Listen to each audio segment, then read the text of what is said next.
ประเทศประสิทธิกัมพูชีสำดัดได้จูฮุนไซน์มีนภาษาธา no mercy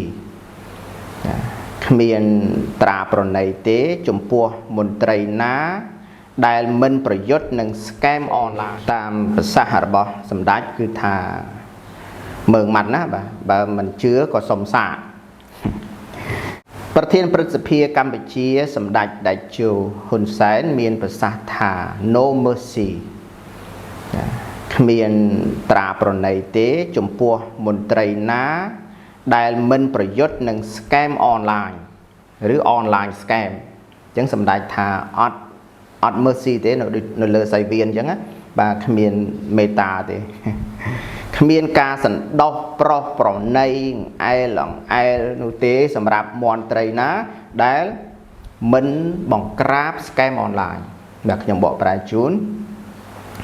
อัตบทนี้คือปีเรจเทนิพนมเป้งทั้งไงมาไพ่บุญอุสุเพียชนำปีปอนมาไพ่ปรำมวยประเทศประสิทธิกัมพูชีสมดัยฮุนไซน์บานปรุมีนถามนตรีต่างหลายนะได้จอบเปะปอนนังปฏิบัติการชอบเบาออนไลน์หรือก็ออนไลน์สแกมนุนังประชมนังการบันดังเจงปีดำนายดอกเคลียการบ่งเกาะตรอบสมบัตินังอาจกัดโต้ปรุงหมดตอนตีดพองคณะได้รัฐาภิบาลบ่งเกินการบ่งกราบอย่างครั้งตัวเลอบรรดาชอบเบ้าตามอินเทอร์เน็ตหรือออนไลน์นี้มีประสาขนองอมลงพิธีจูบจุ่มเมติงมวยจูมวยนังมนตรีกรงนังมนตรีขันเจียงบุญป่วนใบรอยเนี่ยการปิดไงอาทิตย์นู้สมดัยได้จูบานมีนประสาทาการลบบำบัดปฏิบัติการชอบเบ้าออนไลน์หรือออนไลน์สแกมเนื้อเจียกิจการอาติเพียบธนาเชียดดอกบนต้นมวยหายสมดัยบานทลายสังกัดบัญเจถาอาญาโทษเตอร์ตายกลมน็อตมุกสัญญาแตงกรมอุกรติจนแตงมนตรีได้กางกาเปียหรือพดอลลัตเพียบเอาปุเวียปรบเปรตสมดัยบานเมียนประสาทาวิเทียนกาวินัยหนึ่งเตออนุวัตปีกมรัฐตีมวยมนตรีแต่งลายนาได้จอบแปะปอนตัวนกนองสกรรมเพียบชอบบอกออนไลน์หรือสแกมออนไลน์นู้นั่งเหมือนเติมแต่ดอกกรวดเจ้าปีดำในปนกที่แทนแต่งเตอโยกเตอเอาตัวลากากัดตุหายหนึ่งเตอรับอกตรอบสมบัติเตียดพองโซนจดดอลลาร์โซนจดใหญ่กรมรัฐตีปีมนตรีต่างหลายนาได้มันจัดวิทยาการประชังนังปฏิบัติการชอบเบาออนไลน์ในตามหรือก็ได้ทัดขนมได้สมัติกิจหรือยตาติการระบบครูโนก็หนึ่งเตอประชมนังการบันไดเจงปีดำในไม่เลยสายที่สมดัยได้โจบานโปรเมียนจอมดอลออโลกอภิบาลไข่อภิบาลสรบโปรมเตียงมนตรีซ่อนติศพสมดัยโปรเมียนถาหนึ่งเมียนการในเลิกเลงเต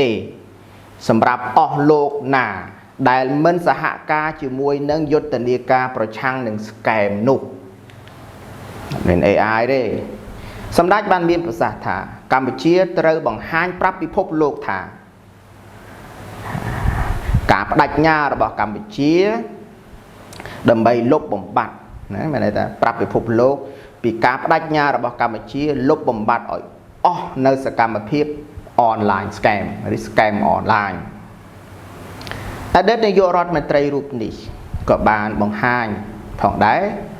ถาอาญาโทบานกบน็อตนะอาญาโทบานกบน็อตบุกสัญญาหรือก็บานกบน็อตอัตสัญญาณสกรรมเพียบสแกมออนไลน์ได้กระปุกบรรทอ ในថាសម្ដេចថាដឹងថាមាននៅរតនគិរីឃើញទេរតនគិរីហើយសម្ដេចបានណែនាំអស់លោកអភិបាលខេត្តដែលទៅតែងតាំងថ្មីមេប៉ូលីសបាទមេប៉ូលីសមេ PM បាទមេប៉ូលីសអស់លោកស្នងការអធិការអញ្ចឹងណាបាទហើយមេវិជាការកងរាជវុធហត្ថនៅខេត្តរតនគិរីមណ្ឌលគិរីសូមចាត់វិធានការឲ្យបានខ្លាំងក្លាបំផុតតាមតែអាចធ្វើទៅបានចាត់ការពួកបណ្ដាញទាំងអស់នេះអញ្ចឹងសម្ដេចបញ្ជាក់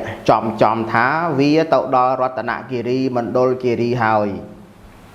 ប្រសាសន៍របស់ប្រធានព្រឹទ្ធសភាធ្វើឡើងក្នុងពេលដែលយុទ្ធនាការទូទាំងប្រទេសកាន់តែធំដែលជាយុទ្ធនាការបើកដោយអាជ្ញាធរកម្ពុជាដើម្បីកម្ចាត់កំចាយឈូសឆាយបំផ្លាញនៅប្រតិបត្តិការឆបោកឆ្លងដែនឬព្រមទាំងបរិវេណឆបោកតាមអនឡាញឬក៏អនឡាញ scam compound ជាពិសេសនៅតាមបណ្ដាខេត្តជាប់ព្រំដែននិងមជ្ឈមណ្ឌលទីក្រុងធំសម្ដេចតេជោហ៊ុនសែនបានជំរុញបន្ថែមឲ្យក្រមមន្ត្រីរក្សានៅសន្តិសុខជូនសាធារណជនតាមរយៈការបន្តអនុវត្តឲ្យខាងតែបាននៅអ្វីដែលហៅថាគោលនយោបាយភូមិឃុំមានសុវត្ថិភាពរបស់រាជរដ្ឋាភិបាលក្នុងនោះរួមមានការបង្ក្រាបទៅលើការជួញដូរគ្រឿងញៀនអំពើប្លន់ហើយនិងអក្រិតកម្មចាត់តាំងក្នុងអំឡុងព្រឹត្តិការណ៍នោះសម្ដេចក៏បានសម្ដែងការគាំទ្រផងដែរចំពោះកំណែទម្រង់ផ្សេងរបស់រដ្ឋាភិបាលដែលបានលើកឡើងឬក៏ដាក់ចេញពីការបើកប្រាក់ខែបើកប្រាក់ខែតាមធនាគារជូន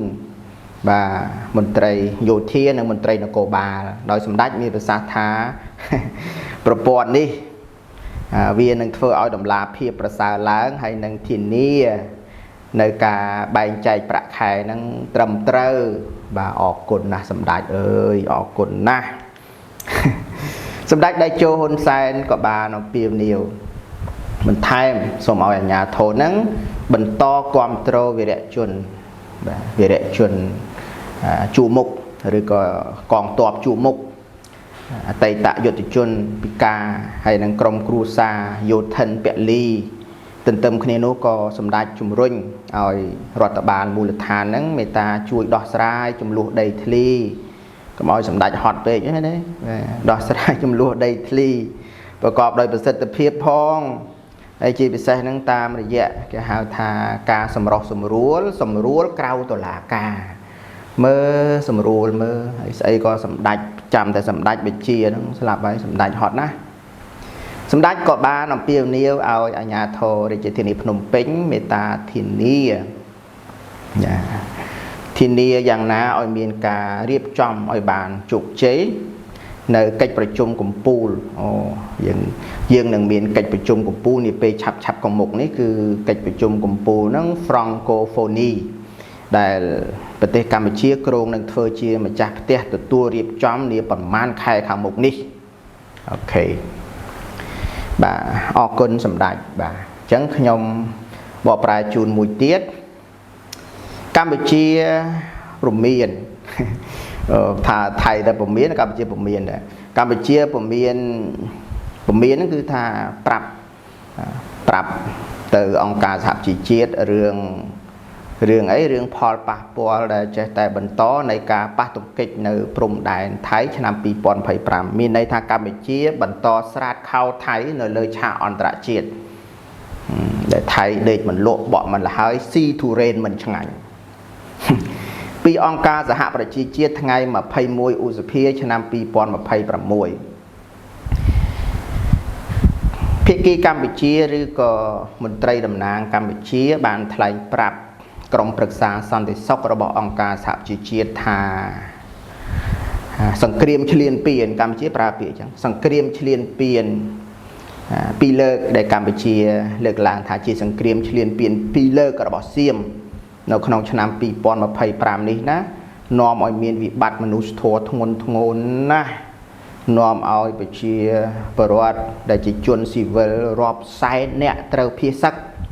បំផ្លិចបំផ្លាញហេដ្ឋារចនាសម្ព័ន្ធស៊ីវិល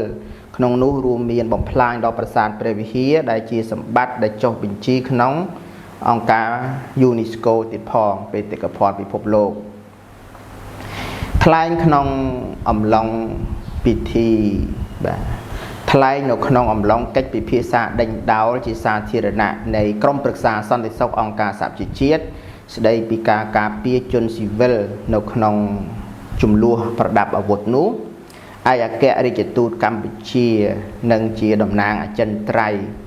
របស់កម្ពុជាប្រចាំនៅអង្គការសហប្រជាជាតិលោកកែវជាបាទអ៊ំកែវជាបានមានប្រសាសន៍ថាចំនួនខែកក្កដានិងខែធ្នូឆ្នាំ2025នេះបានបង្កនៅផលវិបាកផ្នែកមនុស្សធម៌ធ្ងន់ធ្ងរណាស់នៅកម្ពុជាកិច្ចប្រជុំនេះត្រូវបានរៀបចំឡើងដោយចិនបច្ចុប្បន្ននេះគឺមានតួនាទីជាប្រធានបដូវវេននៃក្រុមប្រឹក្សាសន្តិសុខអង្គការសហប្រជាជាតិគឺសម្រាប់ខែឧសភាឆ្នាំ2026នេះ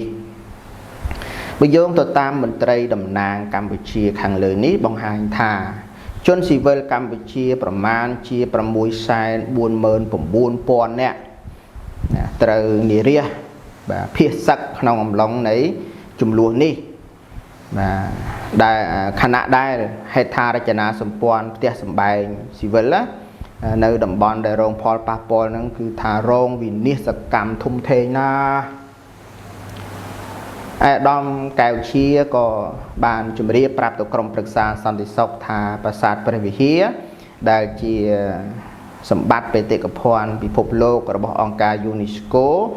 ដែលស្ថិតនៅតាមបណ្ដោយព្រំដែនកម្ពុជាថៃនោះក៏រងការខូចខាតធ្ងន់ធ្ងរណាស់ក្នុងអំឡុងការប្រយុទ្ធគ្នានេះបាទយ៉ាងណាក៏យើងបានធូរទ្រូងដែរបាទបានប្រាប់ពិភពលោកពីមុខចោរោចោរានោះអូខេប្រេសិតរបស់កម្ពុជារូបនេះបានថ្លែងក្នុងអំឡុងសម័យប្រជុំបាទក្នុងអំឡុងសម័យប្រជុំនោះដូច្នេះថាបច្ចុប្បន្ននេះការរំលោភបំពានយ៉ាងធ្ងន់ធ្ងរទៅលើច្បាប់មនុស្សធម៌អន្តរជាតិនៅតែបន្តកើតឡើងតាមតំបន់ជាច្រើននៃពិភពលោកក្នុងនោះរួមមានទាំងតំបន់អាស៊ីអាគ្នេយ៍នេះផងសូមជ្រាប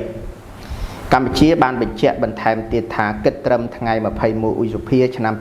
2026នេះជនស៊ីវិលកម្ពុជាដែលភៀសសឹកប្រមាណជា 3,000 ផ្លាយទៀតហ្នឹងក្នុងនោះរួមមានស្ត្រី 10,000 ណា10,000អានេះមិនមែនពាន់ទេមែនទេម៉ឺនបាទ30,000ជាងហើយក្នុងនោះមានស្ត្រី 15,942 នាក់កុមារ 10,356 នាក់គឺនៅមិនទាន់អាចវិលត្រឡប់ទៅផ្ទះរបស់ពួកគេនៅឡើយទេបើយោងទៅតាមភាគីកម្ពុជាបង្ហាញថាការដែលបន្តភៀសសឹកនេះវាពាក់ព័ន្ធទៅនឹងវត្តមានរបស់យោធាថៃបាទនៃការពង្រឹងកម្លាំងរបស់យោធាថៃក្នុងនោះរួមមានថៃអត់ទាន់សាបាឡាលួសអត់ទាន់រើទូកុងតឺន័រដែលដាក់នៅលើតំបន់ដែលជាភូមិឋានរងគ្រោះបាទរបស់កម្ពុជានឹងក្រោយពីបទឈប់បាញ់ហើយកម្ពុជាបានចោទប្រកាន់មួយលើកជាពីរលើកដល់ប្រទេសថៃថាជាអ្នករំលោភបំពានលើកិច្ចព្រមព្រៀងព្រំដែនដែលមានស្រាប់ហើយនឹងរំលោភច្បាប់អន្តរជាតិទន្ទឹមគ្នានេះកម្ពុជាក៏ស្នើសុំឲ្យមានការប្រើប្រាស់នៅយន្តការដោះស្រាយបញ្ហាដោយសន្តិវិធីតាមរយៈគណៈកម្មការទ្វេភាគីនិងក្របខ័ណ្ឌអន្តរជាតិភាពតានតឹងនៅព្រំដែនរវាងកម្ពុជានិងថៃនេះបានកើនឡើងខ្លាំងឆ្នាំ2025ក្រោយពីការប៉ះទង្គិចប្រដាប់ដោយអាវុធនៅតំបន់ព្រំដែនដែលមានវិវាទឈានដល់គ្រោះថ្នាក់ស្លាប់និងរបួសមនុស្សយ៉ាងច្រើនការភៀសសឹករបស់ជនស៊ីវិលនិងមានការដាក់ពង្រាយកម្លាំងយោធាកើនឡើងទាំងសងខាងបាទអញ្ចឹងខ្វះខាតយ៉ាងណាសូមអធិស្ឋានអរគុណច្រើនបាទ